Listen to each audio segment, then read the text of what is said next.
Hey everyone, and welcome back to Nicole's video blog. Had to think about that. It was like, what am I doing here? I'm sitting in front of my computer, and this is kind of odd because there's a camera in my face, and why am I talking to it? And then I remember, hey, I used to do this all the time. I have not been here for quite a while. I have been doing so much with my life, working my butt off every day. I got braces. Been hanging out with a couple of friends and pretty much just trying to get through life and trying to figure out what's next.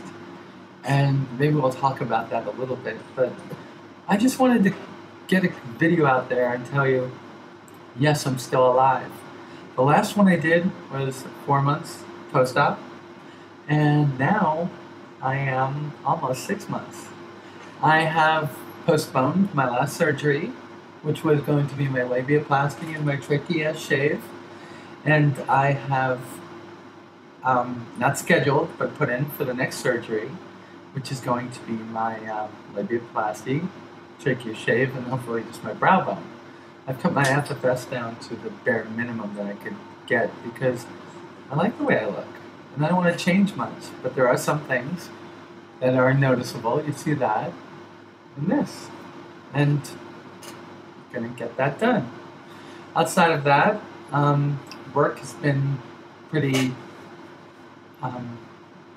regularly difficult. It's busy, which I love. I work best under stress. And my personal life has had some ups and downs. You will find me make a lot of enunciation errors since I've had the braces. It's very difficult for me to get used to think I had them 31 years ago, to think I could say 31 years ago. It's tough. I had a couple of little battles going on. One of them is my mom, who accepts me fully, so it's not that.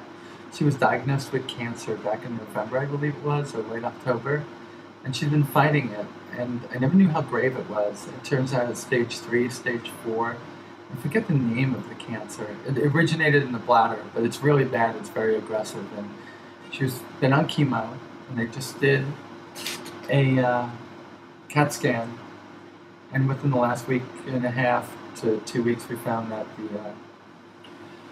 chemo's not working, so she has to seek alternative means. So I've been praying and hoping that things work out, and been giving her all the positive energy I can. And I'm hoping that maybe you can join in me and send that energy to her. Her name is Sonia, and you know, my mom is a mom. We could all say good things and bad things about our mom, but you know, in the end, we love her more than anything. And I love my mom more than anything. And, you know, cancer is such a horrible disease. I wish that it was anything else but this. But she's a fighter, and she taught me that. And that's why I've gotten through my transition the way I am and how I work every day. And I know that I hold my head high, and I know that I'm going to make it because she taught me how to do that. So I love my mom. And I pray for her to get better, or at least not suffer. There's a lot of other things going on, but you know, when it comes down to it, it's almost 6 months. You know, in just 8 short days, it will be 6 months since my surgery, and you know, the world doesn't change. There wasn't a big earthquake, or there wasn't a big, you know, shake-up in my life. The surgery just came and went. The byproducts of being out of work so long were kind of tough. But in the end, it doesn't change anything except for who you can have sex with and the way that you can have sex. And what's bringing me to this is, you know, I might have talked about this before when I saw something, but I was sitting on my couch with my daughter, and she was watching a episode of Private Practice, And she had already started watching it at home, and we were finishing up watching it together here. And she looks at me and she goes, "You're going to like this one, Dad. It's got a transgender girl in it." I'm like, "Oh, okay." And not knowing better, but knowing how that Hollywood chooses to portray us, I looked at it and smiled and said, "Oh, I hope it's better than the other ways that we've been portrayed." And, you know, in this episode, the transgender woman was looking to have her surgery with one doctor in the practice while being signed off for the surgery by a psychiatrist in the practice. And the psychiatrist was denying her the surgery at the time, which, based on the way that the person portrayed the transgender woman, or the way the writer had us portrayed, I'd have to agree she was not ready. Because there were some key statements that she made that definitely didn't go along with me or anybody else that I know that has had the surgery, which are in the dialogue in this TV show. The surgery changed everything. It made her be accepted by people and accept herself and feel free and feel wonderful and feel complete. And I understand that for some of us. I do. And I don't say that, hey, you're sick. You're not. I wouldn't be sick if I thought that. But I went into surgery knowing not only was I going to have the same problems after surgery, I was going to have more. But it was going to clear up one thing for me, which was body and mind congruence. That what I see when I look at myself is congruent with what I feel in my mind. And with that gone, I can work on other things. But in this character, it was becoming very important that this be done because then nothing else can be done. And I don't believe that. I don't.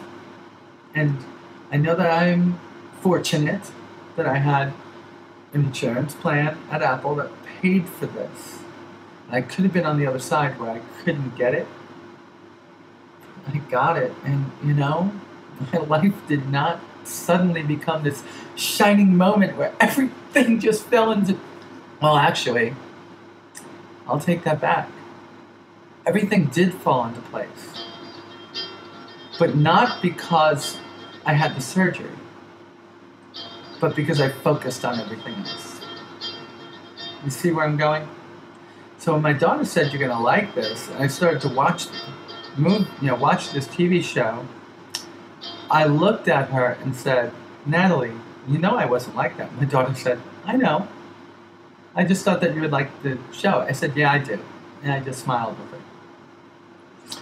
So that was another example of how Hollywood misunderstands us. But you know what? I know that there are people in our community like that. I know it.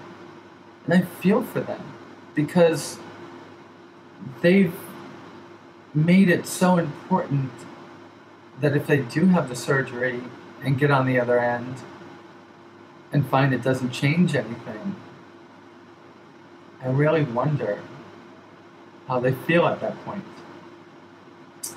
I am in a great part of my life right now because I feel about 18 again.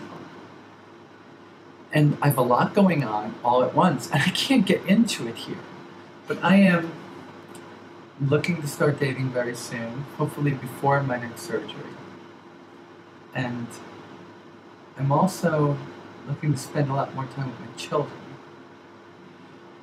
And I'm so happy that they're not moving away, and I will just leave it at that. But I've neglected you all. And there are so many more of you that have signed up. I felt that you needed to hear from me and understand that I'm living. And I'm getting by. And I'm starting to learn how to be me. And that's a process that when you transition, doesn't just happen. It's something that you fall into. It's kind of like reinventing yourself. we go through this portion of our life where we're young. And like I was saying it to a friend, we didn't get to be that little girl in the cute little dress spinning around, around, around, and having the first kiss in high school and holding hands and going to the prom and all that other stuff. So when we do this, we're kind of like thrown into it in your 30s, 40s, 50s, and 60s. And you got to start from scratch. And it gives you a really, really, really cool perspective on what the people all the way back there in their 20s are like. But we have to get through this point and absorb all those kind of different, experiences, and then move on rather rapidly. It's kind of weird, and become like a societal woman. And I'm getting there. I'm not like, whoa, I'm a girl. I'm a girl. I get up every morning and I get out of my bed and go in the bathroom and I dress myself, I wash myself, and I come over here and I get the mirror set up and I do my makeup, and I do that every day. And for the last year and a half, I'm a girl. But I'm a transgender girl. So I weigh these two things back and forth every day in my life. Do I carry the flag and say I'm transgender? I'll do it how I live my life. And I've chosen I can't run away from being transgender. But I could live my life and not worry about it. So I can babble on here all day. So the major points of this are, I'm in a great spirit. I'm moving forward. Not done with surgeries. Not overdoing surgeries. Haven't dated or tried out the new parts yet. I was slow as a boy. I was in my 20s the first time. Who knows, maybe I'll be 50. Anyway, YouTube, I love talking to you. And thank you all for continuing to watch, signing up to watch, and for the wonderful comments you leave me. I love you all. Thank you for all your support, and I will talk to you soon. I promise. I don't break mine. Bye.